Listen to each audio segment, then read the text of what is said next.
High বন্ধুরা, আমি একটি ছোট্ট মিনি ব্লগ শুরু করলাম। এখন বাজে 10:30। আমি একটা দেখা করার কথা বলেছি, আমি যাচ্ছি। আর তোমাদের শান মিষ্টির শরীর এখন ভালো আছে, ওই জন্য আমি কয়েক ঘন্টার জন্য যাচ্ছি।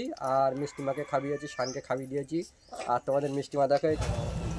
হ্যালো বন্ধুরা, আপনারা সবাই ভালো আছেন? তো দাদার সাথে দেখা করতে এসেছি আজকে। তো ভীষণই ভালো লাগছে দাদার সাথে দেখা করে।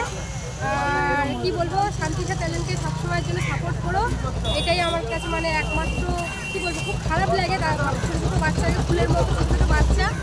আর সত্যি কথা বলতে কি, দিদি যেরকম ওনার ওয়াইফ এরকম করবে ভাবতেই পারিনি।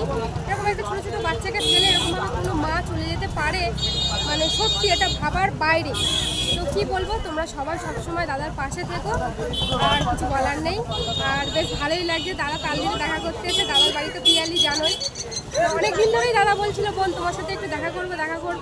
তো আমারও সময় হয়ে উঠছিল না। তো কাল হঠাৎ দাদা লাইভে এসেছিল, আমি বললাম যে হ্যাঁ তোমার সাথে দেখা করবো, তুমি তালদিতে এসো। এই যে বাবাকে নিয়ে দাদার সাথে দেখা করতে।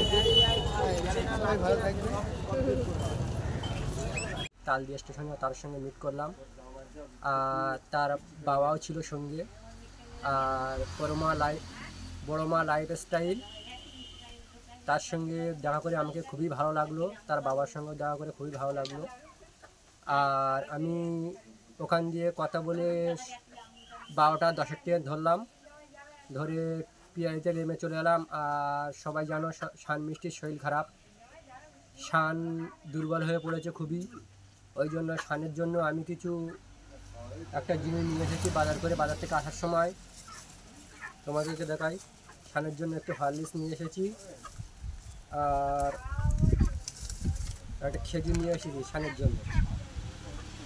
আর ফাইনালি আমি বাড়ি চলে এলাম।